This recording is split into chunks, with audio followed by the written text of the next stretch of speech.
Feliz sábado a todos. Que a graça e a paz seja com cada um de vocês, com cada um de nós. Louvado seja Deus por estarmos aqui nessa manhã de sábado especial, pois é o dia do Senhor, o dia que o Criador se revela a nós de maneira peculiar, individual, para cada um de nós. Amém? Queridos, então eu quero estudar com vocês nessa manhã, que o Espírito dirija todo o estudo da palavra, e nós vamos estudar o capítulo 11 de Romanos.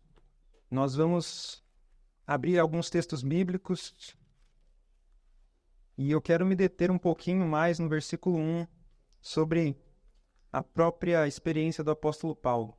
Digo, pois, porventura rejeitou Deus o seu povo? De modo nenhum. Porque também eu sou israelita, da descendência de Abraão, da tribo de Benjamim. Então, aqui até o capítulo 11 de Romanos, Paulo ele vem discorrendo no capítulo 8, capítulo 9, capítulo 10, um pouco sobre os judeus e os gentios. Lembrando que essa epístola de Paulo, a igreja em Roma, era uma igreja onde ali haviam cristãos gentios e cristãos judeus. E Paulo, então, ele, depois de falar sobre a vantagem que tinha o judeu, né, que ele disse que era muita, ele fala que o gentio parece que toma a frente do judeu, mas como Deus não faz acepção de pessoas, todos podem ser salvos por causa da eleição da graça. Amém? Todos, não importa de qual nacionalidade, de qual lugar, de onde quer que seja, todos são eleitos pela graça. E aí há um chamado. E quando há a aceitação desse chamado, então ele é eleito pela graça. E aí Paulo então começa o capítulo 11 perguntando: porventura rejeitou Deus o seu povo? E a resposta de Paulo, ela é concisa. De modo nenhum. E qual que é o argumento de Paulo para mostrar que Deus não rejeitou o povo judeu? Ele fala o quê? Eu sou israelita. Eu sou judeu. Eu sou da tribo de Benjamim. Deus não rejeitou os judeus. Eu quero ver um pouco mais sobre Paulo, rapidamente, em 2 Coríntios, capítulo 11, versículo 22. Avancem um pouquinho para 2 Coríntios. Diz assim, Paulo: são hebreus? Também eu. São israelitas? Também eu. São descendência de Abraão? Também eu. São ministros de Cristo? Falo como fora de mim. Eu ainda mais. E agora ele vai começar a citar a sua experiência com Cristo. E ele diz: em trabalhos, muito mais. Em açoites, mais do que eles. Em prisões, muito mais. Em perigo de morte, muitas vezes. Recebi dos judeus 5 quarentenas de açoites menos 1. 3 vezes fui açoitado com varas. 1 vez fui apedrejado. 3 vezes sofri naufrágio. 1 noite e 1 dia passei no abismo. Em viagens, muitas vezes. Em perigos de rios, em perigos de salteadores, em perigos dos da minha nação, em perigos dos gentios, em perigos na cidade, em perigos no deserto, em perigos no mar, em perigos entre os falsos irmãos. E o verso 27, em trabalhos e fadiga, em vigílias muitas vezes, em fome e sede, em jejum muitas vezes, em frio e nudez. Uau! Essas são as marcas de Paulo em Cristo. E sabe, queridos, Paulo já sabia que esse seria o seu destino quando escolheu Cristo como seu Senhor. Por quê? Porque quando nós vamos lá para Atos, abram comigo em Atos, capítulo 9. Quando Jesus Cristo faz um convite pessoal a Paulo, e agora entenda que esse convite pessoal também é para você. Também é para cada um de nós. O convite que Jesus fez para Paulo foi muito específico. E por que eu quero tocar na vida de Paulo ao falar do capítulo 11 de Romanos? Porque o próprio capítulo 11 de Romanos fala do remanescente. Então, a experiência do remanescente será uma experiência mais intensa e mais profunda do que a experiência de Paulo. E a gente já viu agora uma descrição do que Paulo passou por amor a Cristo, as experiências dele com Cristo. Na vida de Paulo, a tribulação produzia o quê? Paciência. E a paciência produzia o quê? Experiência. Então, Atos capítulo 9, versículo 15 e 16. Jesus conversa com Ananias e fala assim: Ananias, eu vou te dizer uma coisa sobre Paulo. Verso 15. Atos 9, 15. Amém? Encontraram? Disse-lhe, porém, o Senhor: vai, porque este é para mim um vaso, você é um vaso escolhido. Amém? Essa palavra é para nós agora. Para levar o quê? O meu nome. Outra palavra aqui para nome. O meu caráter. Diante de quem? Para levar o meu nome diante dos gentios e dos reis e dos filhos de Israel. Agora, o ponto que eu quero que a gente preste mais atenção é o versículo 16. Jesus continuou falando e disse: e eu lhe mostrarei quanto deve padecer pelo meu nome. Uau! Então, Jesus já disse para Paulo: olha, você é um vaso escolhido. Você vai representar o meu nome. Vai levar o meu caráter a outras pessoas. Mas isso acontecendo não será sem que você sofra. Sem que você padeça muito pelo meu nome. Jesus então nos chama ao padecimento. Mas por quê? Por que o chamado ao Evangelho... Lembra-se como Paulo se apresentou em Romanos capítulo 1? Ele se apresentou como servo ou escravo de Jesus Cristo. E ele diz que ele foi separado, apóstolo, enviado, separado para uma missão, para ser enviado a uma missão. Representar o nome de Cristo. E eu pergunto, o remanescente tem essa missão? Tem esse propósito de levar o nome de Cristo ao mundo? Sim. Mas com isso veio o padecimento. Abram em Filipenses, capítulo 1, versículo 29. Que coisa tremenda tem aqui nesse verso, e Paulo fala isso também por experiência. A gente leu ali o que Paulo relatou sobre sua vida aos Coríntios. Eu não sei se aqui, eu acho que não, que alguém aqui já passou por toda essa experiência que Paulo passou. Naufrágios, apedrejamento, açoites. Alguém que já passou por tudo isso? Mas será necessário passar pela fornalha. Vejam o que Paulo diz aqui em Filipenses 1, 29. E ele diz assim: porque a vós quem? Nós aqui, assim como aos filipenses. Porque a vós vos foi concedido em relação a Cristo, não somente o quê? Crer nele, como também o quê? Padecer dele. Agora, olha que interessante. A palavra aqui usada no grego para vos foi concedido é a palavra charizomai, que significa graça. Vos foi concedido é favor, é graça. Ou seja, a graça em Cristo não é só o privilégio de crer nele, mas faz parte da graça em Cristo o quê? O padecer por ele. Mas por quê? O sofrimento é um elemento essencial no preparo da igreja para que o caráter seja transformado. Só que nós, por natureza, o que fazemos? Recuamos. Nos afastamos do sofrimento.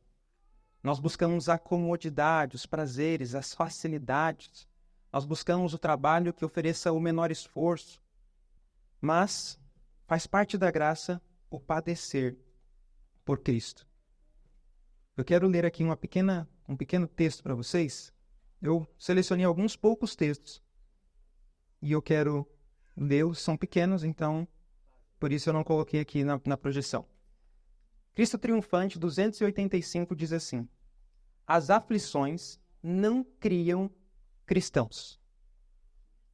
As aflições não criam cristãos, mas simplesmente desenvolvem neles a mente e a vontade de Cristo. Amém? Olha que incrível. As aflições não criam os cristãos, mas lembra como a gente viu? Elas apenas revelam que está lá dentro. Se Cristo está lá dentro, as aflições elas vêm para desenvolver em nós cada vez mais a mente de quem? De Cristo. Vem para desenvolver cada vez mais em nós a vontade de Cristo. Então a gente começa a olhar para o sofrimento diferente. A gente não começa a olhar para o sofrimento na ótica do Evangelho como algo a ser rejeitado. Talvez nós tenhamos sido afetados e influenciados pela teologia da prosperidade. Mas o que a Bíblia mostra é o contrário. É que as aflições elas contribuem para desenvolver a mente e a vontade de Cristo em nós. E ela continua os vivos princípios da virtude e santidade. E em outro texto que vocês já conhecem, referência à minha consagração hoje, página 84. Diz que as provações da vida são obreiras de Deus. As provações da vida são obreiras de Deus. E eu quero ler mais um outro texto agora do livro O Grande Conflito, página 621. E olha que interessante. O contexto dessa citação que eu vou falar para vocês é o tempo de angústia, quando já houve o selamento e quando os cristãos já estão ali nos momentos finais para receber a Cristo, receber o livramento de Cristo. E olha só o que ela vai dizer aqui agora. Sua aflição, a aflição do remanescente, é grande. As chamas da fornalha parecem prestes a consumi-los. Mas aquele que os refina, quem é aquele que os refina? Jesus Cristo. E purifica, os apresentará como ouro provado no fogo. Mas é necessário passarem pela fornalha de fogo. Sua natureza terrena deve ser consumida para que a imagem de Cristo possa refletir-se perfeitamente. Amém? Lembram-se daquele texto de Parábolas de Jesus, página 69, que diz: quando o caráter de Cristo for perfeitamente reproduzido em seu povo, então virá para reclamá-los como seus? Quando que você pensa ou pensava que isso se cumpriria? Será que antes do selamento? Será que no momento da chuva serôdia? Isso vai estar acontecendo no tempo de angústia, quando eles já foram selados. Ou seja, há caráter sendo desenvolvido durante o tempo de angústia. Eles são, aqui diz um grande conflito, que eles são provados até o último ponto. Fala que a fé deles precisa ser tal para suportar o cansaço, a demora e a fome. E hoje nós temos tido privilégios para tornar essa fé robusta, para desenvolver essa fé, para que ela possa, quando Satanás pesar as suas acusações contra o povo de Deus. Porque no tempo de angústia, Satanás vai chegar diante de Deus e falar assim: eles não merecem ser protegidos. Imagina, Satanás vai ter construído todo o seu sistema. Aquilo que ele almejou por tanto tempo, ele conseguiu. Os anjos soltaram os ventos, os anjos de Deus. Ele está sob seu domínio. Só que há um pequeno povo, que resiste ao seu poder. Que o Senhor deles não é como o Senhor da maioria do mundo. O Senhor deles é Jesus Cristo. E porque Jesus Cristo está no coração deles, e a imagem de Jesus está se refletindo perfeitamente, conforme a prova é cada vez mais intensa, cria-se resistência ao poder de Satanás. E por isso todas as acusações de Satanás vão sendo lançadas por terra. Amém? Ou seja, Jesus, ele tem chamado você como um vaso escolhido para essa missão específica nesses últimos dias. Eu vou ler mais uma citação rapidamente. Deixem abertos em Romanos 11. Essa outra citação está em Testemunhos Seletos, volume 1, página 313, que diz para nós o seguinte: abram bem os ouvidos. Testemunhos Seletos, volume 1, página 313, diz: as provas a que os cristãos são submetidos em aflição, adversidade e ignomínia são os meios indicados por Deus para separar a palha do trigo. Então, na providência de Deus, Deus permitiu a aflição, a adversidade e ignomínia para separar a palha do trigo. Aí continua: nosso orgulho, egoísmo, ruins paixões e amor dos prazeres mundanos precisam todos ser vencidos. Portanto, Deus nos envia aflições. Quem envia aflições também? Deus. Para nos experimentar e provar. E mostrar-nos que esses males existem em nosso caráter. Cumpre-nos vencê-los. Mediante o quê? A força e graça que Ele nos dá. A fim de sermos participantes da natureza divina, havendo escapado da corrupção que pela concupiscência há. A nossa escolha precisa ser como a escolha dos mártires. Qual era a escolha que os mártires tiveram nas suas vidas? Antes morrer do que pecar. Esse precisa ser o nosso lema. Precisa ser um dos lemas do cristão. Antes morrer do que pecar. Porque a morte nos irá enfrentar. E nós precisamos estar preparados. Testemunho Seleto, volume 1, página 313. Muito bem, então vamos voltar agora para Romanos capítulo 11. Então essa foi a experiência de Paulo. Paulo, ele sofreu por amor a Cristo e ele não se envergonhava disso, amém? Em nenhum momento Paulo se envergonhou de levar o nome de Cristo sobre si.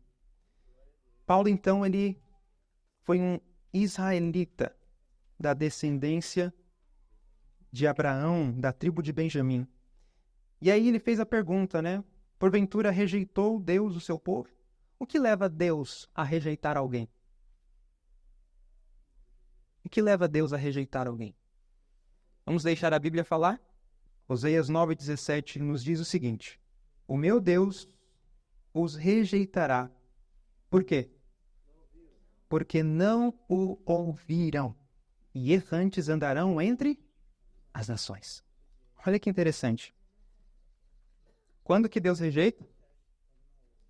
Quando não ouve. No pensamento hebraico, ouvir é a mesma coisa que obedecer. Vocês sabiam disso? Porque entre os judeus, na tradição dos judeus, o conhecimento era principalmente transmitido de maneira oral. Então, quando era ensinado algo oralmente, aquilo já deveria ser obedecido. E hoje, para nós lemos, nós temos a oportunidade de estudar. E se nós não ouvimos, não aceitamos, não internalizamos a palavra de Deus no coração, se insistimos em rejeitar a palavra de Cristo, Ele pode nos rejeitar. É como um pecado contra o Espírito Santo. Nós vamos rejeitando, endurecendo o coração até que Cristo nos rejeita. Lembram-se o que aconteceu com Caim? Caim foi levar uma oferta diante de Deus, junto com seu irmão. A oferta de Abel, Deus aceitou. Mas a oferta de Caim, Deus não aceitou. Deus rejeitou a oferta de Caim. Por quê? Vamos analisar à luz do espírito de profecia. O que aconteceu quando Caim ofereceu sua oferta? Ele estava errado em oferecer frutas, sim ou não? Não. Não estava errado. Mas estava incompleta a sua oferta. E Ellen White chama isso de uma obediência parcial. E olha só, alguns dizem, quando falam da oferta de Caim, que ele não levou o que Deus pediu. Mas talvez, ao levar as frutas, ele levou o melhor que ele podia levar das frutas. É verdade isso? Não. Ele levou com murmuração e infidelidade no seu coração aquelas frutas. Nem o melhor ele pegou para levar para Deus. Sabiam disso? Está escrito na história da redenção.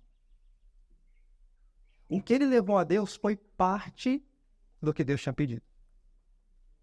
Ele queria apresentar as frutas, nem eram as melhores, e ele não se deu a atenção, o cuidado de fazer o que Deus pediu, que era levar o cordeiro como sacrifício. Aquilo ali era uma salvação pelas obras. Aquilo ali era uma justificação por obras. Então, a obediência parcial é a única coisa que nós podemos oferecer a Deus. Por isso que as nossas obras, nossa justiça é como trapos de imundícia. Agora, Abel foi diferente. Ele ofereceu uma obediência perfeita, porque ele creu no sacrifício de Cristo. pela fé ele ofereceu, confiando na vinda do Cordeiro, do sacrifício de Cristo por ele. Então, é essa oferta que nós precisamos apresentar a Deus. Nós precisamos apresentar aquilo que Deus pede. Cristo precisa nos levar a apresentar a Deus aquilo que Ele pede. Muito bem. Então, houve uma rejeição por parte de Deus do sacrifício de Caim. E aí fala que quando a gente não ouve, nós andamos errantes. Abram agora em Judas, capítulo 13. Judas fala daqueles que seguem o caminho de Caim e que andam errantes. Diz assim, verso 11 primeiro. Vamos ler o verso 11, depois a gente lê o verso 13. Verso 11 diz assim: ai deles, porque entraram pelo caminho de quem? De Caim. E agora olha o verso 13.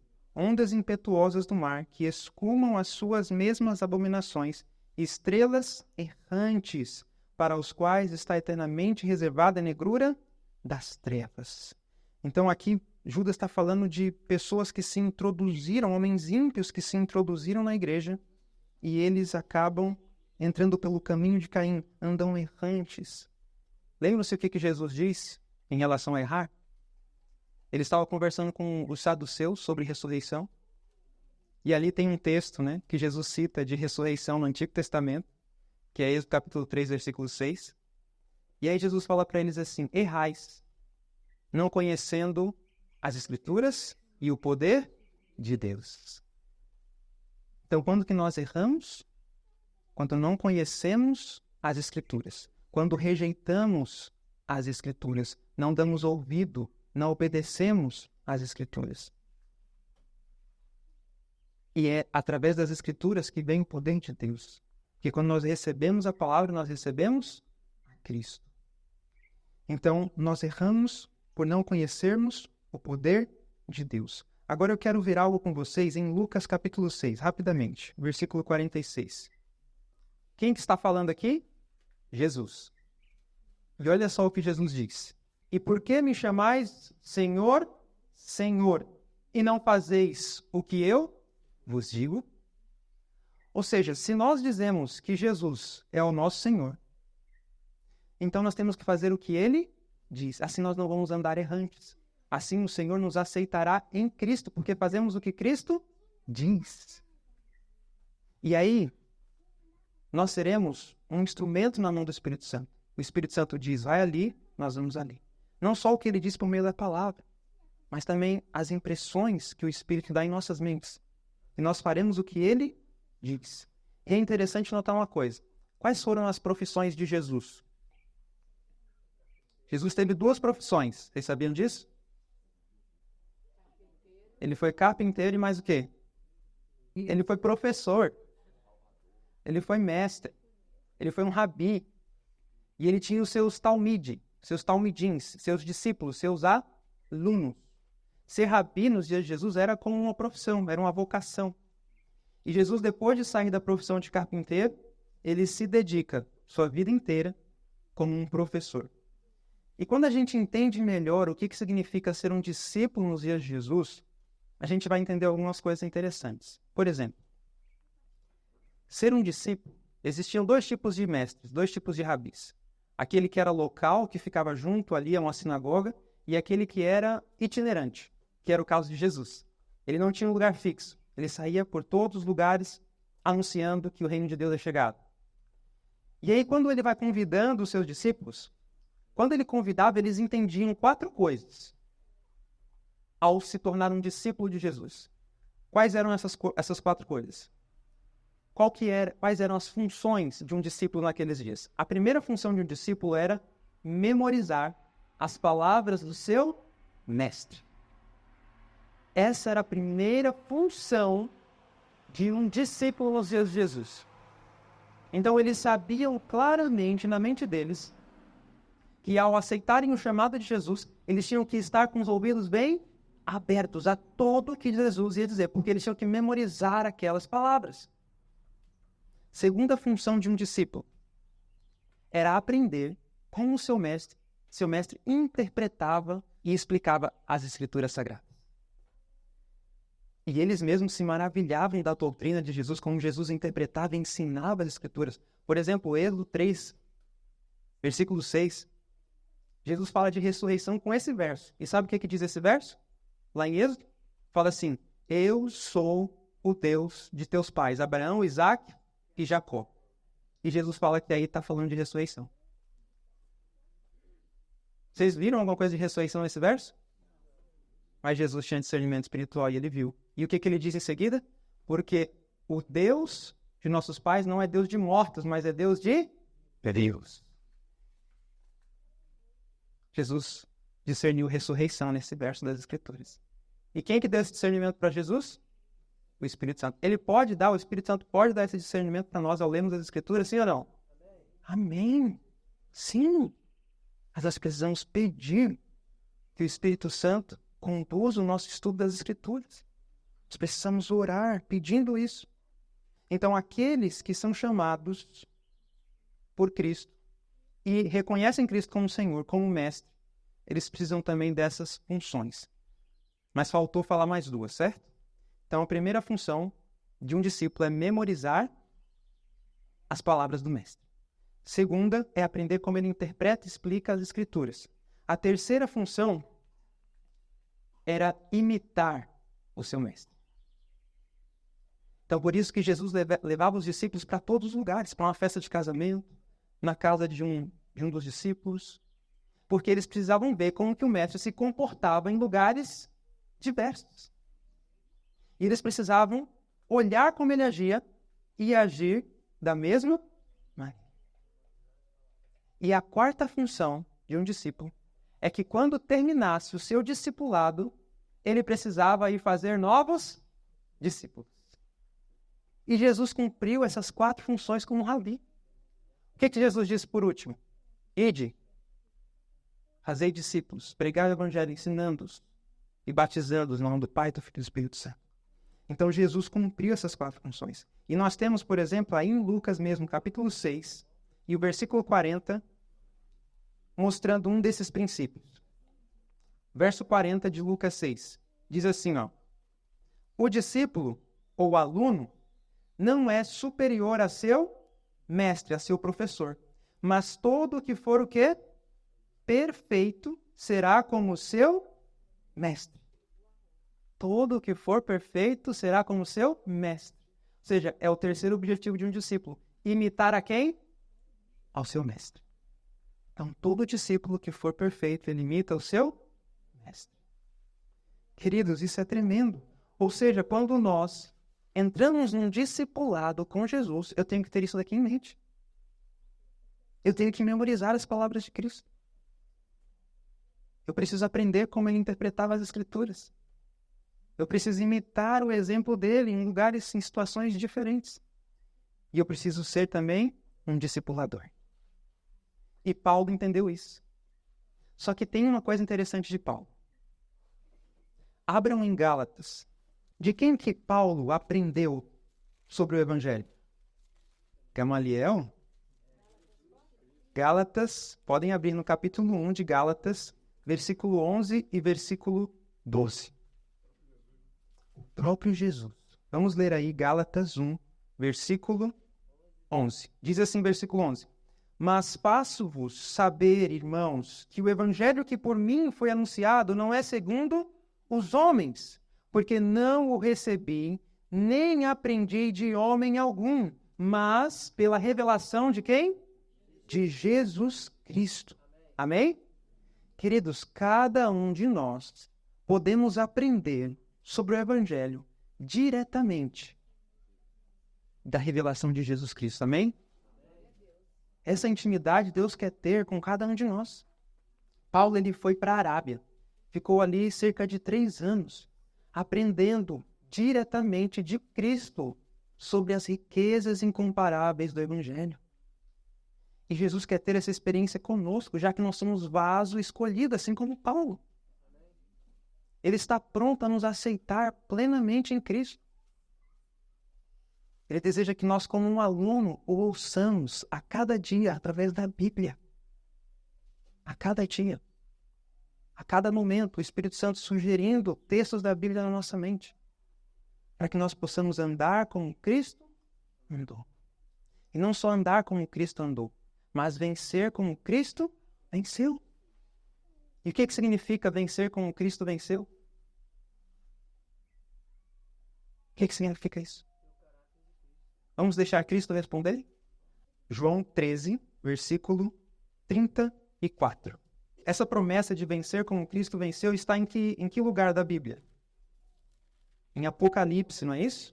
Capítulo 3, exatamente. E lá diz que aquele que vencer como eu, venci. Ele vai dar o direito de se sentar com ele no trono. Agora veja o que o próprio Jesus disse. O que significa vencer como Cristo venceu? Então, a gente vai responder o que significa vencer como Cristo venceu. Então, vamos lá.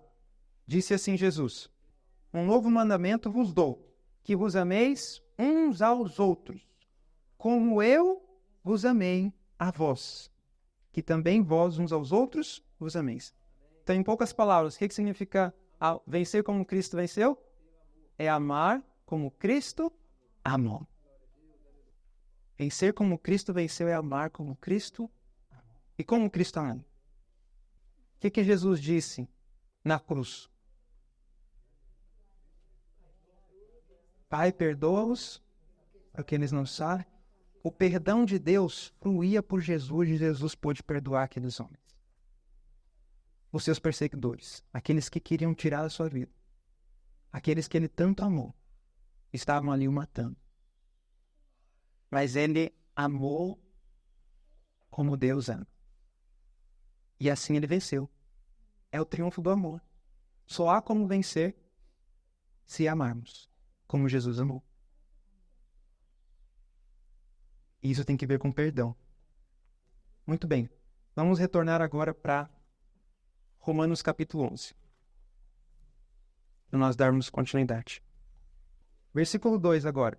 Romanos capítulo 11, versículo 2. O que diz? Deus não rejeitou o seu povo que antes conheceu. Ou não sabeis o que a Escritura diz de Elias, como fala a Deus contra Israel, dizendo, verso 3, Senhor, mataram os teus profetas e derribaram os teus altares, e só eu fiquei e buscam a minha alma. Mas, verso 4, que lhe diz a resposta divina? Reservei para mim 144.000 homens que não dobraram os joelhos a Baal. 7.000 homens, mas nós estamos aplicando aqui para o remanescente. Deus reservou. E aí agora finaliza com o verso 5. Assim, pois, também agora, neste tempo, ficou um remanescente segundo a eleição da graça. Então, Deus terá um remanescente, ainda que Satanás consiga estabelecer o seu sistema, consiga unir todos e usar toda a sua força infernal para tentar trazer todos para o seu lado, há um grupo remanescente que não muda de lado, que permanece ao lado de Cristo. Amém? E nós podemos fazer parte desse remanescente. Então a Bíblia sempre mostra isso, que há um pequeno povo, que há um remanescente que é salvo. Tem surgido uma história por aí de que a voz do povo é a voz de Deus. Vocês concordam com isso? Mas isso está surgindo com força nos Estados Unidos. De que a voz do povo é a voz de Deus. Mas o que diz a Bíblia? Abram em Êxodo 23, versículo 2. Não seguirás o quê? A multidão, para fazeres o mal. Nem numa demanda falarás tomando parte com a maioria, para torcer o direito. Então, nós não devemos seguir a multidão. A voz da maioria não representa a voz de Deus. Exatamente. Deus, ele está com aqueles que o buscam e é uma minoria. Sempre foi.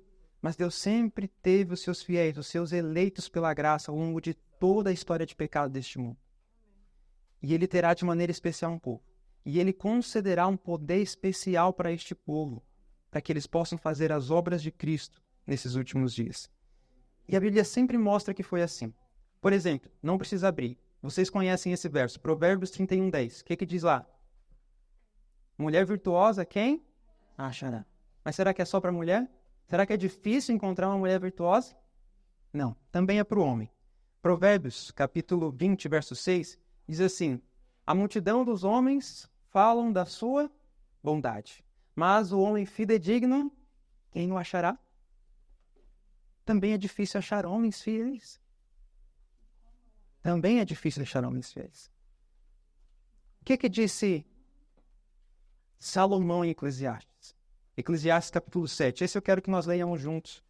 Salomão aqui, Eclesiastes capítulo 7. Ele pareceu aqui até um pouco presunçoso, né? Vamos ler então o que ele disse aqui. Agora, Eclesiastes 7, versículo... Vamos ler o 27 e depois o 28. 27 diz assim, ó. É o rei Salomão falando. Vedes aqui, isto achei, diz o pregador, conferindo uma coisa com a outra para achar a razão delas. E agora o verso 28. A qual ainda busca a minha alma, porém ainda não a achei. Um homem entre 1000 achei eu, diz na minha tradução. Em outras traduções vão dizer diferente. Diz um, não é isso? E aí depois ele diz assim, mas uma mulher entre todas estas não achei. Olha só, difícil encontrar homens e mulheres segundo o coração de Cristo. Jesus também disse o seguinte, muitos são chamados, mas poucos escolhidos. Quantos que são chamados? Quantos podem ser escolhidos? Todos. Mas por que todos não são escolhidos? Porque não escolhem a Cristo. Rejeitam a oferta da graça. E por isso Deus os precisa rejeitar. Porque eles fizeram a sua própria escolha de rejeitar a Cristo. Então a Bíblia vai mostrando que o caminho é estreito. Paulo em Romanos mesmo 9, versículo 6, não precisa abrir, mas diz assim, não que a palavra de Deus haja faltado, porque nem todos os que são de Israel são israelitas. Ainda nós temos o Salmo 12, versículo 1, não precisa abrir, mas diz assim, ó. Salva-nos, Senhor, porque faltam os homens bons, porque são poucos os fiéis entre os filhos dos homens. São poucos. Agora a pergunta é, nós vamos estar entre esses poucos? Pela graça de Cristo nós já somos eleitos, nós já somos escolhidos, nós já fazemos parte do remanescente. O que nos impedirá de passar pela prova e receber o livramento de Cristo? É a nossa própria vontade demoníaca. A nossa própria vontade egoísta. É o continuar escolhendo sentar numa poltrona e assistir filmes do que se debruçar no estudo da palavra em oração.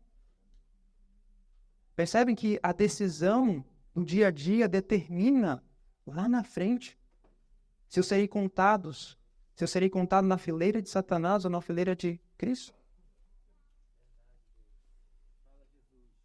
Vejam só, o que disse Jesus em Lucas, capítulo 18, verso 8? O próprio Jesus já divisou lá na frente que a fé, a genuína fé, seria algo escasso nos últimos dias, na iminência da sua volta. E ele mesmo perguntou, Jesus disse, digo-vos que depressa lhes fará justiça. Quando, porém, vier o Filho do Homem, porventura achará fé na terra? Sim, amém? Achará. Achará em poucos. Num pequeno povo fiel e remanescente. O resto.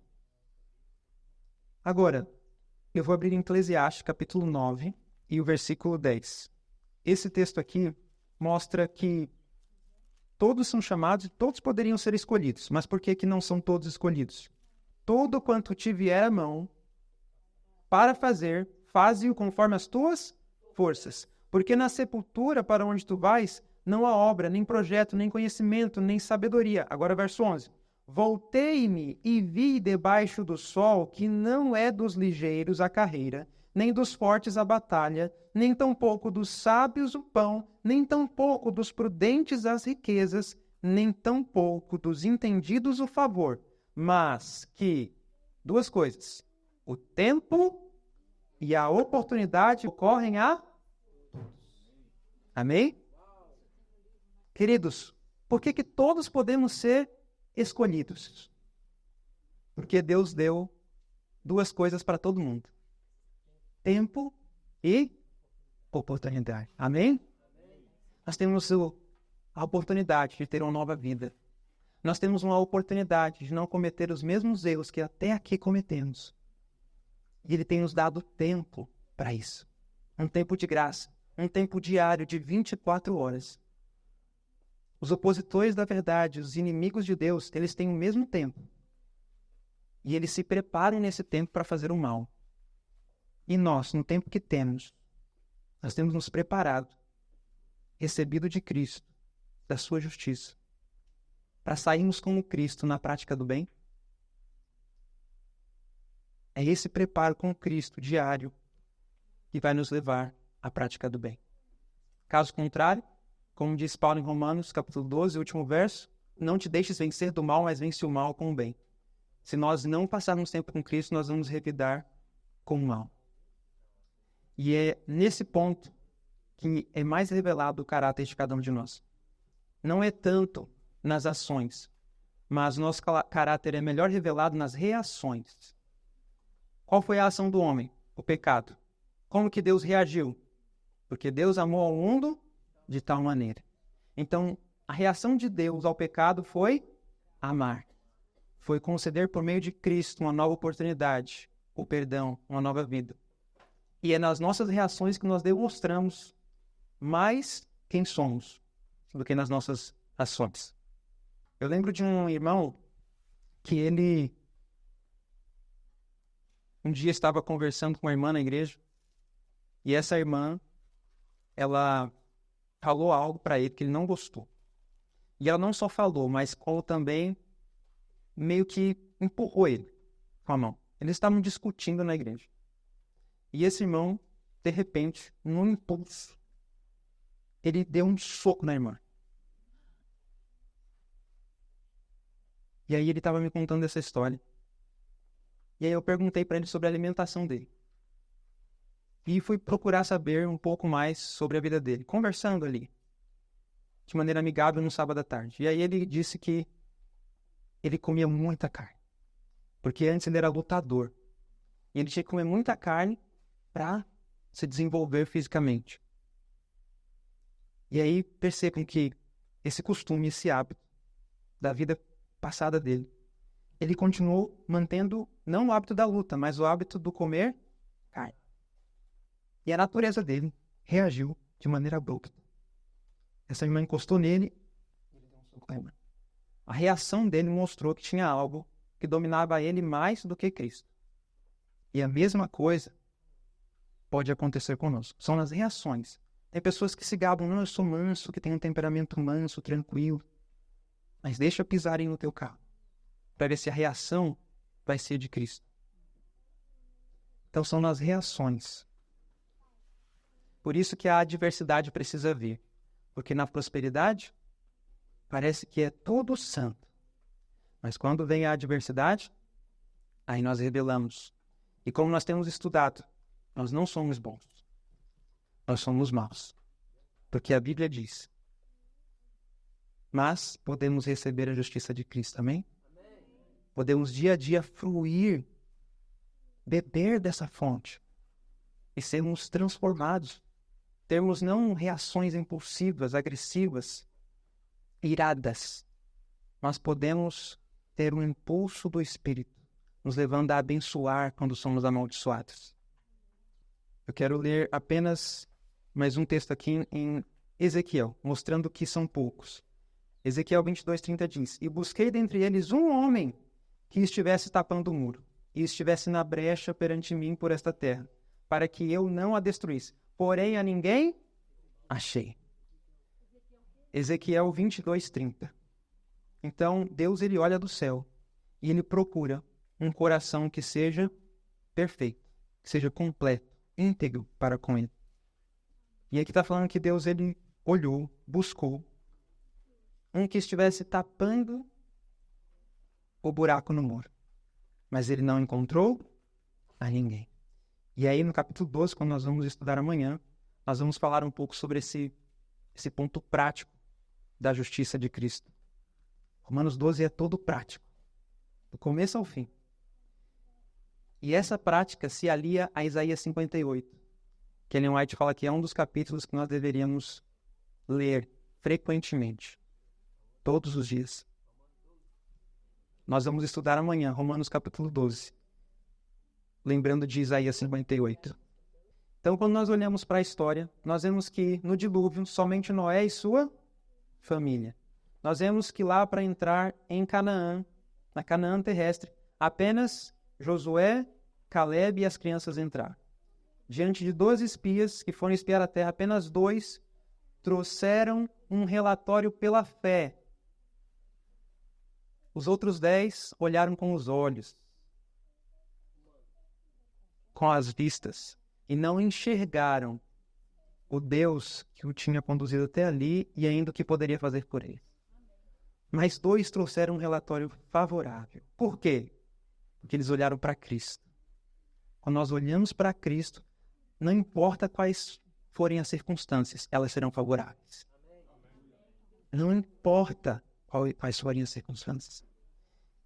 Nós temos Ló e sua família, de 2 cidades ali.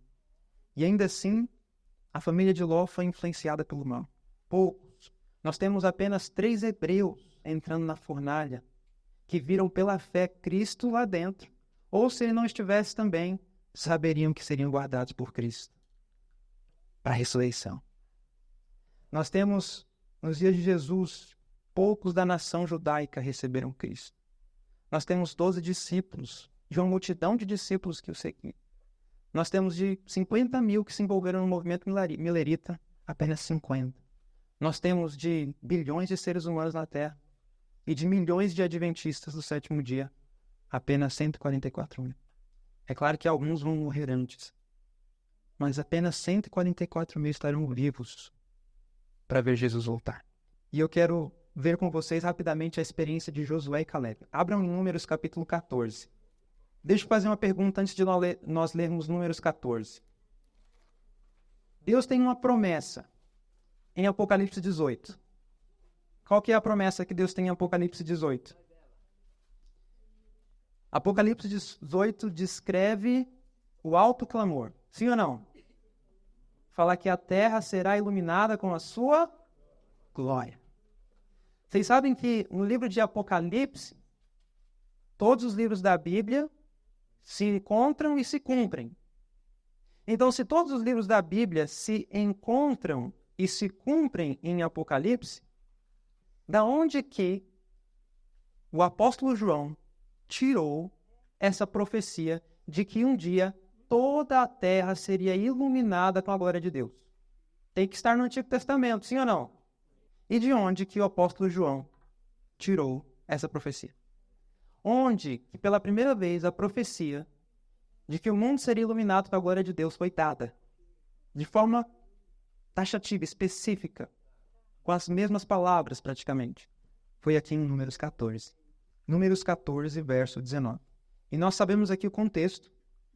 Os espias foram enviados, eles estavam ali prestes a entrar em Canaã, 40 dias foi o tempo para chegar ali. E Deus queria que eles entrassem, sim ou não? Deus queria, era o desejo de Deus. Ellen White chega a comentar que o desígnio de Deus foi interrompido, porque Satanás conseguiu enganar o povo. E aí houveram 2 que não foram enganados. E olha só o que diz aí, verso 19, Moisés aqui está falando. Diz assim: perdoa, pois, a iniquidade deste povo segundo a grandeza da tua misericórdia, e como também perdoaste a este povo desde a terra do Egito até aqui.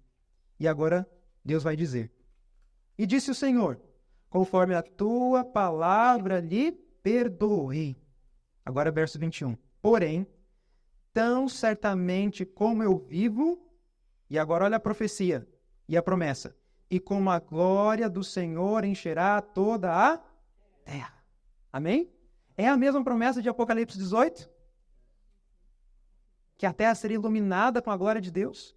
Aqui fala que a glória do Senhor encherá quanto da terra? Toda a terra. E Jesus prometeu isso daqui, o Senhor prometeu isso daqui, firmado em quê? Vocês perceberam? No começo do verso 21, porém, tão certamente como eu vivo, ele prometeu por ele mesmo. E o que ele prometeu, ele é fiel para cumprir. Ou seja, o mundo será iluminado com a glória de Deus, será cheio da glória de Deus. E isso daqui se repete em outros textos da Bíblia, até chegar em Apocalipse. Agora, por que Josué e Caleb, eles foram crentes de que seria possível entrar? Vamos ver. Avancem comigo o verso 22. Diz assim: e que todos os homens que viram a minha glória e os meus sinais que fiz no Egito e no deserto, e me tentaram estas 10 vezes e não obedeceram a minha voz. Então, o povo desobedeceu. Verso 23. Não verão a terra de que a seus pais jurei, e nenhum daqueles que me provocaram haverá. Agora, olha só o que fala sobre Caleb e também a respeito de Josué. Verso 24. Porém, o meu servo Caleb, porquanto nele houve outro espírito. Que espírito houve em Caleb? O Espírito de Cristo. O Espírito de Cristo. E continua. E perseverou em quê? Em seguir-me. Eu o levarei à terra em que entrou, e a sua descendência a possuirá em herança. Amém? Houve outro espírito em Caleb e em Josué. O Espírito de Cristo estava neles. Eles divisavam aquela herança já.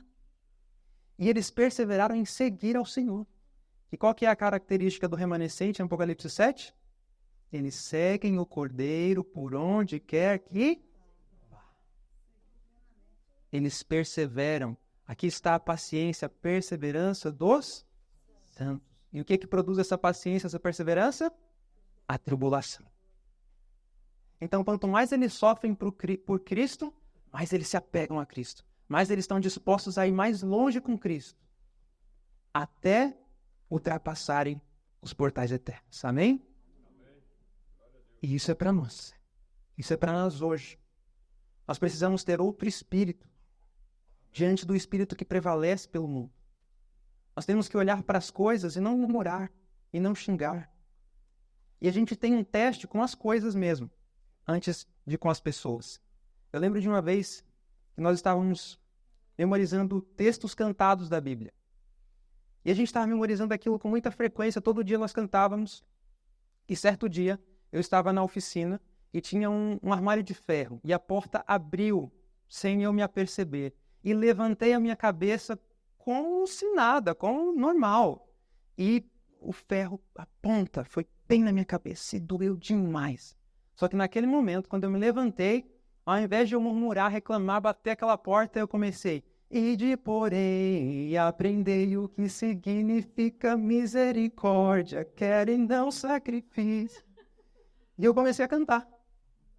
Porque o Espírito de Deus operou aquilo naquele momento.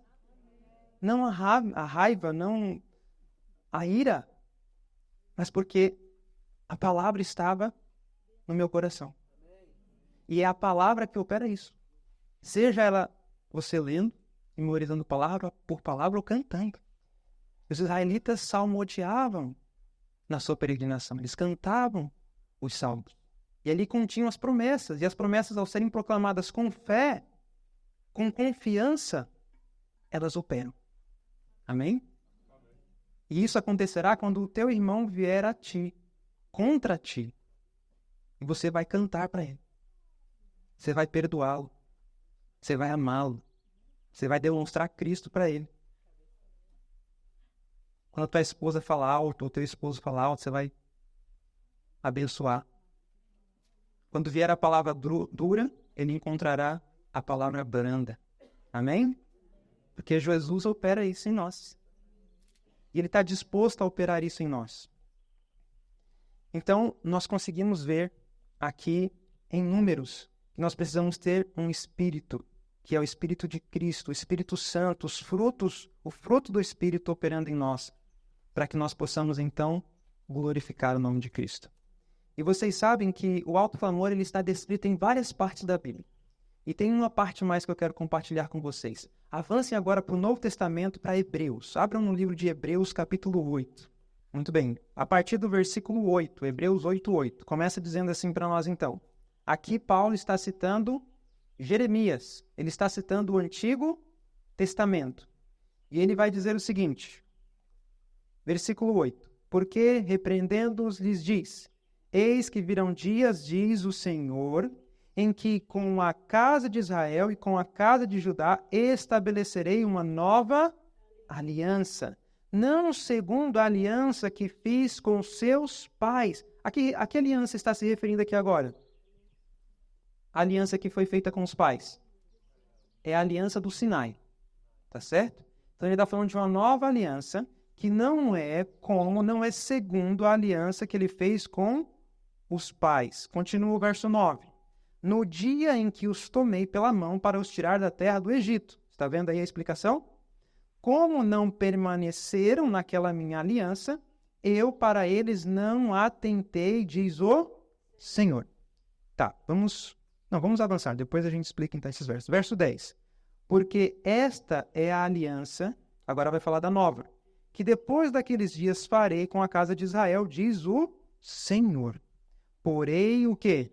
As minhas leis no seu entendimento, e em seu coração as escreverei. E eu lhes serei por Deus, e eles me serão por povo. Verso 11. E no verso 11 descreve o alto clamor. E não ensinará cada um a seu próximo, nem cada um ao seu irmão, dizendo: Conhece o Senhor? Porque todos me conhecerão. Ou seja, a terra é iluminada com a glória de Deus, com o caráter de Deus. Todos conhecem a Deus. Mas quando que isso acontece? Quando a nova aliança é feita com Israel. Quando Israel entra na experiência da nova aliança. E aqui eu vou trazer uma diferença básica que o Wagner trouxe sobre as alianças. O que é a antiga aliança e o que é a nova aliança?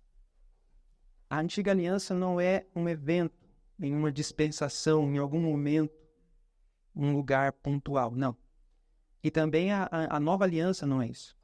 Agora, o que é a antiga e a nova aliança? É uma experiência. É uma experiência. O que significa isso na prática? Qual foi a experiência da antiga aliança? A experiência da antiga aliança foi a seguinte. Deus deu os mandamentos, falou, demonstrou para eles o seu poder, a sua lei, e aí depois o povo responde para Deus. E o que o povo responde para Deus? Tudo que dissestes, nós faremos.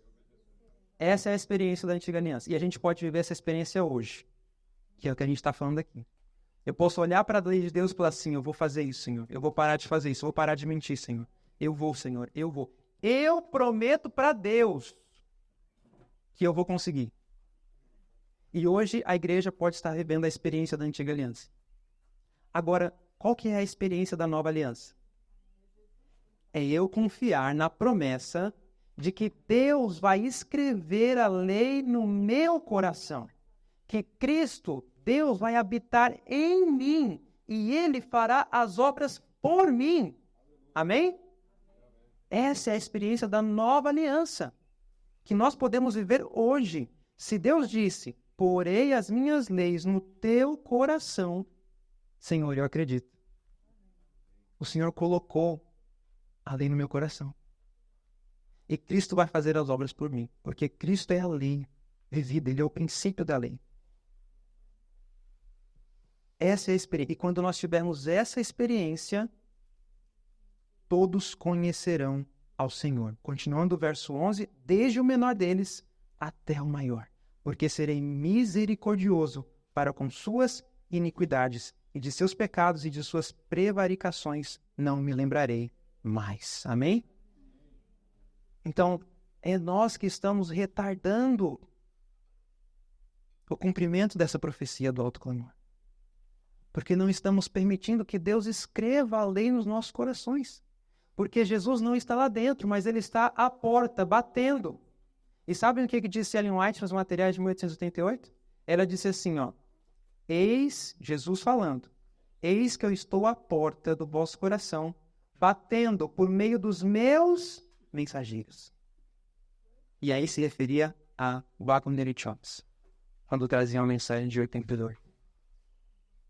Então, como que Jesus bate a porta do coração?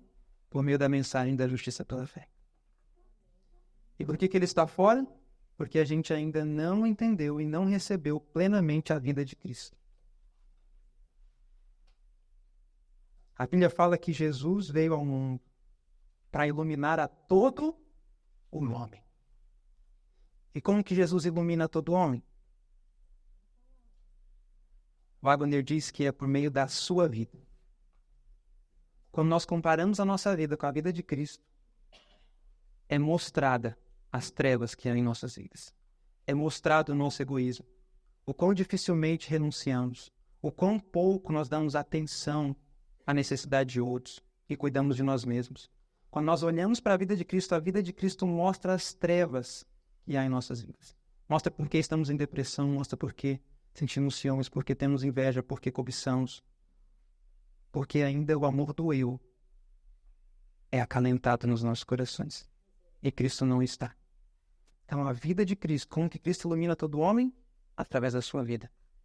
Mas eu preciso então conhecer a vida de Cristo. Eu preciso me encantar com a vida de Cristo. Eu preciso desejar imitar a vida de Cristo. Se eu me coloquei como um discípulo de Cristo, eu já tenho que ter isso em mente. Eu entrei nessa para ser um imitador dele. Porque pelo contemplar eu serei transformados. Me diga com quem tu andas e te direi quem és. É um dito popular, mas que é verdadeiro. Se nós andarmos com Jesus, as pessoas saberão que estivemos com Jesus. Amém? E é disso que nós precisamos. Tempo e oportunidade, Deus deu a quantos? A todos nós. Lembrem-se disso. Tempo e oportunidade ocorrem a todos. Queridos, quanto tempo nós já não perdemos? Não há mais tempo a perder. Não há mais tempo a perder. Eu quero ler algumas citações de Ellen White curtas, para nós vermos como que o caminho ele se estreita, por meio também do que o Espírito de Profecia nos mostra. Vejam só o que diz o livro Eventos Finais, página 172, e vocês conhecem esse texto. É uma solene declaração que faço a quem? A igreja, de que nenhum entre 20 dos nomes que se acham registrados nos livros da igreja está preparado para finalizar sua história terrestre. E achar-se-iam tão verdadeiramente sem Deus e sem esperança no mundo como pecador, com misericórdia. A situação de quem está na igreja, pior do que quem está no mundo. Eventos Finais, página 172. Só que vocês sabiam que Ellen White tem várias citações usando as mesmas expressões que ela usou aqui agora. Ela tem um outro texto em Testemunhos para a Igreja que ela diz assim, volume 1, página 504. Vi que não existe um entre 20 jovens que saiba o que seja a religião experimental. Servem-se a si mesmos e todavia professam ser servos de Cristo. A menos, porém, que se quebre o encanto que os domina, hão de em breve compreender que a porção do transgressor é a parte que lhes cabe. Ela viu que não existe um entre 20 jovens que saiba o que é religião experimental. Ela diz também assim, Testemunhos para a Igreja, volume 1, página 510. Não há um jovem entre 20 que experimentou em sua vida aquela separação do mundo que o Senhor exige de todos os que se tornam membros de sua família, filhos do Rei Celestial. Não há um entre 20 dos jovens que experimentaram o que é uma separação do mundo. Ela diz assim também, Testemunhos para a Igreja, volume 1, página 632. Nenhum entre 20 daqueles que têm boa reputação, e agora o caminho aqui se estreita. Tem adventistas que não têm boa reputação?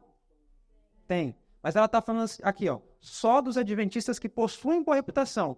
Nenhum dentre 20 deles, adventistas do sétimo dia que possuem boa reputação, está vivendo de acordo com os abnegados princípios da palavra de Deus. Testemunhos para a Igreja, volume 1, página 632. Ellen White diz assim, não há uma mulher entre 100 que seja capaz de suportar a soma de trabalho que eu, Ellen White, suporto. Não há uma em 100. E ela diz assim, ó, aumentou de 20 para 100. Ela diz assim, ó, mais uma vez, Testemunhos para a Igreja, volume 8, página 147. Ela diz, nenhum dentre 100 em nosso meio está fazendo muito mais do que empenhar-se em atividades comuns seculares. Eu vou repetir. Ela diz que nenhum dentre 100 do nosso meio, do nosso povo, está fazendo muito mais do que se empenhar em atividades seculares, comuns. Lembra os testemunhos para ministros que fala que Satanás iria colocar o quê? Atividades, ocupações, cuidados da vida. Nenhum dentre 100, a maior parte está se ocupando nessas atividades. Agora essa daqui é forte. Testemunhos para a Igreja, volume 4, 503. Ela fala assim, ó. Testemunhos para a Igreja, volume 4, página 503. Ela fala, não há um casamento em 100 que resulte em felicidade, tenha a aprovação de Deus e coloque os cônjuges em condições de melhor o glorificar. De melhor o glorificarem. Então, quando a gente lê isso daqui, a gente tem que orar mais. Não há um. E olha só, o que é a base da sociedade? O que é o núcleo, o centro da igreja? É a família. E Satanás concentra as suas armas para as famílias, para destruir as famílias. E isso já começa com um casamento errado. E aí eu vou terminar essa sessão de citações com mais duas. Diz assim, foi-me mostrada, e agora eu quero começar a trazer uma perspectiva diferente de olhar para nós. Foi-me mostrada a grandeza e importância da obra que está diante de nós. Poucos, no entanto, compreendem o verdadeiro estado das coisas. Quantos compreendem o verdadeiro estado das coisas? Poucos. Ela continua. O pecado tem predominado desde a queda, enquanto poucos têm permanecido fiéis a Deus. A grande maioria tem corrompido seus caminhos diante dele. Então, quando a gente olha para o mundo, a gente vê o quê? A maioria ou a minoria está servindo a Cristo? A minoria está servindo a Cristo. Só que, olha só o que ela vai dizer aqui no final desse parágrafo aqui. Outra citação. Ela fala, em comparação com os milhões do mundo, o povo de Deus será, como sempre tem sido, um pequeno rebanho. Um pequeno rebanho. Lembra-se que Jesus disse em João 10? As minhas ovelhas ouvem a minha voz e me seguem. Aí depois ele diz assim, que ele as tem na mão e que ninguém as arrebatará dele. Ou seja, esse pequeno rebanho Jesus tem na sua mão. Satanás não consegue retirar. Não consegue. Por quê? Porque Jesus é mais poderoso. E aí eu vou terminar depois com isso. Olha só agora aqui o que continua o texto. É Atos dos Apóstolos 303. Atos dos Apóstolos 303. E aí o texto termina assim, ó. Citando agora o texto de Coríntios. Onde está, ó morte, o teu aguilhão? Onde está, ó inferno, a tua vitória? Para permanecerem então com Deus, com Cristo, com os anjos e com os eleitos e fiéis de todos os tempos, os filhos de Deus serão a grande maioria na ressurreição. Atos dos Apóstolos 303. Então o povo de Deus será a esmagadora minoria, quando pelo poder de Cristo todos forem ressuscitados, triunfantes. E aí eu quero terminar, que meu tempo já foi, justamente com um texto de Lucas, mais uma vez. Voltem para o Evangelho de Lucas. Lucas 11, verso 14. E estava ele, Jesus, expulsando um demônio, o qual era mudo. E aconteceu que, saindo o demônio, o mudo falou, e maravilhou-se a multidão. Mas, verso 15, alguns diziam, ele expulsa os demônios por quem? Por Beelzebu, príncipe dos demônios. Então, para aí. Então, Jesus faz um milagre, ele cura, ele expulsa um demônio de um homem, E aí eles falam, os fariseus olhando Jesus fazendo esse milagre, eles falam que Jesus fez isso pelo poder dos demônios. Como assim? Eles atribuíram o poder dos demônios a Jesus. E ele não comenta que isso é o pecado contra o Espírito Santo. É quando a gente atribui ao poder de Deus o poder de Satanás. E sabe o que vai acontecer? Uma parte dos adventistas vão olhar para os outros adventistas. Uma parte dos adventistas vão olhar para os outros adventistas que estão recebendo a chuva serôdia, estão sendo cheios do poder do Espírito Santo, vão olhar para eles e vão falar: é o poder dos demônios. Eles vão pecar contra o Espírito Santo. Enquanto que esse grupo está sendo cheio do Espírito Santo.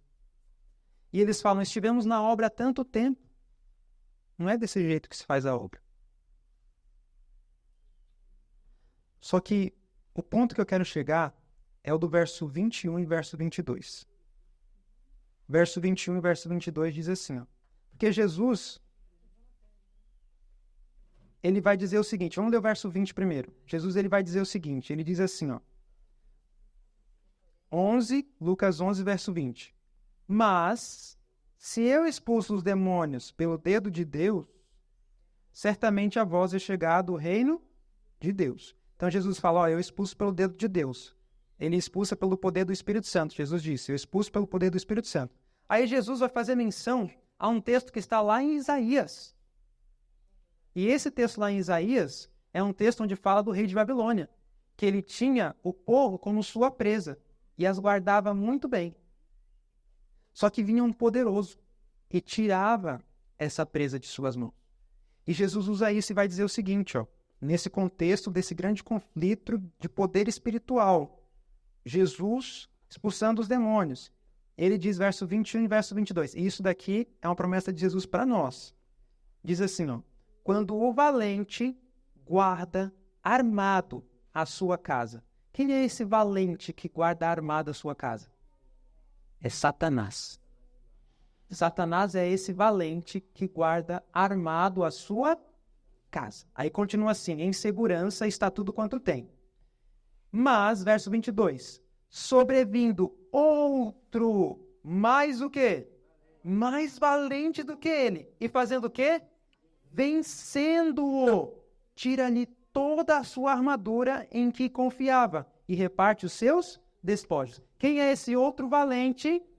É Jesus Cristo. E o que ele faz? Ele vence os demônios que há em nós. Amém?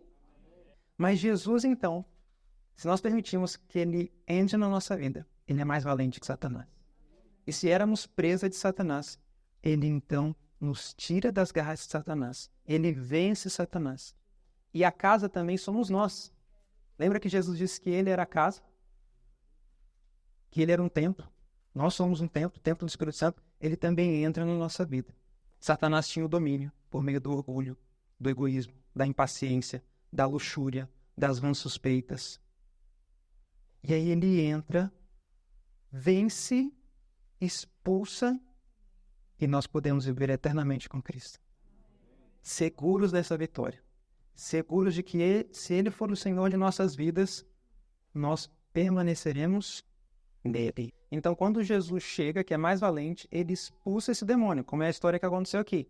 E aí Jesus agora habita. Jesus vence aquele demônio e ele sai. É isso que Jesus está querendo mostrar. Então, a casa somos nós. Nós somos templos, somos casas, somos tabernáculo. E por isso que quando a gente lê Daniel capítulo 8, verso 14, até 2.300 tardes e manhãs e o santuário será purificado, isso é uma promessa. Isso é uma promessa dizendo o quê? Até 2.300 tardes e manhãs e o irmão Ramon será purificado. E a irmã Andréia será purificada. E a irmã Neuza será purificada. Nós temos que começar a ler Daniel 8,14 e as profecias de maneira cristocêntrica. É Jesus purificando a gente. Então vamos ler Romanos capítulo 11, verso 12, que diz assim: e se a sua queda, falando da queda de Israel, é a riqueza do mundo e a sua diminuição, a riqueza dos gentios, quanto mais a sua plenitude. Agora avança agora por verso 25. Verso 25 diz assim: porque não quero, irmãos, que ignoreis este segredo, para que não presumais de vós mesmos, que o endurecimento veio em parte sobre Israel, até que a plenitude dos gentios haja entrado. Quando que entra a plenitude dos gentios? No alto clamor. E aí se cumpre o que Jesus disse: e este evangelho do reino será pregado em testemunho a todas as nações, e então virá o fim. Verso 26, e assim todo Israel será salvo, como está escrito: de Sião virá o libertador. Esse é o mais valente, é o libertador que vem para tirar o povo de Deus, o seu povo, das garras de Satanás. De Sião virá o libertador e desviará de Jacó as impiedades, e esta será a minha aliança com eles, quando eu tirar os seus pecados. E por fim o verso 20. Verso 20. Volta para o verso 20. Diz assim o verso 20. Está bem, pela sua incredulidade foram quebrados, falando do povo de Israel. Por que eles foram quebrados? Por que eles caíram? Por que eles se afastaram do evangelho? Porque eles foram incrédulos. Agora diz o seguinte: e tu estás em pé pelo quê? Pela fé. Então não te ensorbebeças, mas teme. Como que a gente fica em pé? Pela fé, segurando no braço do Onipotente, como fez Jacó. Jacó rogou a Deus: Senhor, que se apodere da minha força, disse Deus, e faça paz comigo. E ele creu nisso. E ele orou incessantemente para se apoderar da força de Deus que vem pela fé. Então, pela fé nós estamos em pé. Só que, qual que é um problema? É que quando nós somos soberbos, uma pessoa orgulhosa, ela não consegue viver pela fé. Por quê? Porque a fé mostra que eu tenho que depender de um poder que é maior e que está fora de mim. Só que o que Satanás tenta fazer é mostrar para nós que o poder está dentro de nós. Que nós somos deuses. Que nós podemos fazer o que queremos. Um soberbo, ela não consegue viver pela fé. O eu precisa ser morto pela fé, para que ela agora viva pela fé. E aí entra a humildade. E aí eu queria falar mais, mas vamos concluir aqui, ó. Humildade. Jesus fala: vinde a mim, aprendei de mim que sou manso e humilde de coração. E encontrareis o quê? Descanso para vossas almas. A humildade é uma característica que Jesus ama. E Jesus era humilde. E nós podemos aprender dele isso. Agora, lá em Provérbios 8, que Jesus personifica a sabedoria, ele fala assim: eu odeio o orgulho e a arrogância. Mas, graças a Deus, que há uma solução para o orgulho e para a soberba. E qual que é a solução? Qual que é a solução de Deus? O orgulho. E o que é orgulho? A gente se considera melhor, a exaltação própria. Nós queremos ser vistos, nós queremos ouvir nosso nome ser falado. Nós nos consideramos cheios de nós mesmos, tendo o conhecimento. Já conversou com pessoas que falam assim: não, eu sei disso. Não, eu sei disso. Eu sei disso. Eu já vi isso, eu sei disso. Será que eu sou assim? Agora, há uma solução para a soberba. Há um remédio. E qual que é? Então vamos terminar agora de verdade. Abre em Daniel capítulo 4. É a solução de Deus para a soberba, para o orgulho. Daniel 4:37. Aqui quem é que está falando? Nabucodonosor. Agora, pois, eu, Nabucodonosor, louvo e exalço e glorifico ao Rei do céu, porque todas as suas obras são verdade. Ele tinha uma fé verdadeira aqui, vocês perceberam? Ele viu que tudo que Deus faz é verdade. E os seus caminhos, juízo. E pode fazer o quê? Humilhar aos que estão ou que andam na soberba. Amém? Qual que é a solução de Deus para o orgulho? Ele humilha. Você se alegra. Quando você já foi humilhado alguma vez? Você ficou feliz? Como você se sentiu quando alguém te humilhou? Quando o seu eu estava vivo e foi ferido? Sabe o que diz Atos dos Apóstolos? Diz assim, ó: a mais pura alegria jorra da mais profunda humilhação. Como que a mais pura alegria pode, não é gotejar, é jorrar da mais profunda humilhação? Como que isso pode acontecer? Cristo estava sendo humilhado na cruz, tinha sido açoitado, despido, cuspiram nele. Estava sendo humilhado, sim ou não? Mas por que ele se alegrou na cruz? Por que brotou dele uma profunda alegria na cruz? Porque ele viu que ao ser erguido, muitos pela fé poderiam ser salvos, seriam atraídos a ele.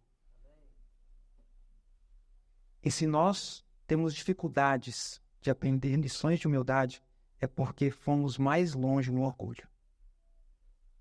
Então, quanto mais difícil, quanto mais penoso é aprender uma lição de humildade, é porque a gente foi mais longe no orgulho. E nós não precisamos esperar que Deus pese sua mão sobre nós, mas devemos ir nos quebrar, nos humilhar, humilhai-vos diante de Deus. Então é isso que nós precisamos hoje. E se humilhar diante de Deus é falar assim: Senhor, eu não sei, mas Cristo sabe. Senhor, eu não posso, mas Cristo pode. Senhor, eu não consigo, mas Cristo consegue em mim. A gente se humilha diante dele, depende dele, busca o auxílio dele, bebe da fonte que ele tem para nos dar, da água que ele tem para saciar a nossa sede. E nós ficaremos saciados, amém? Louvado seja Deus.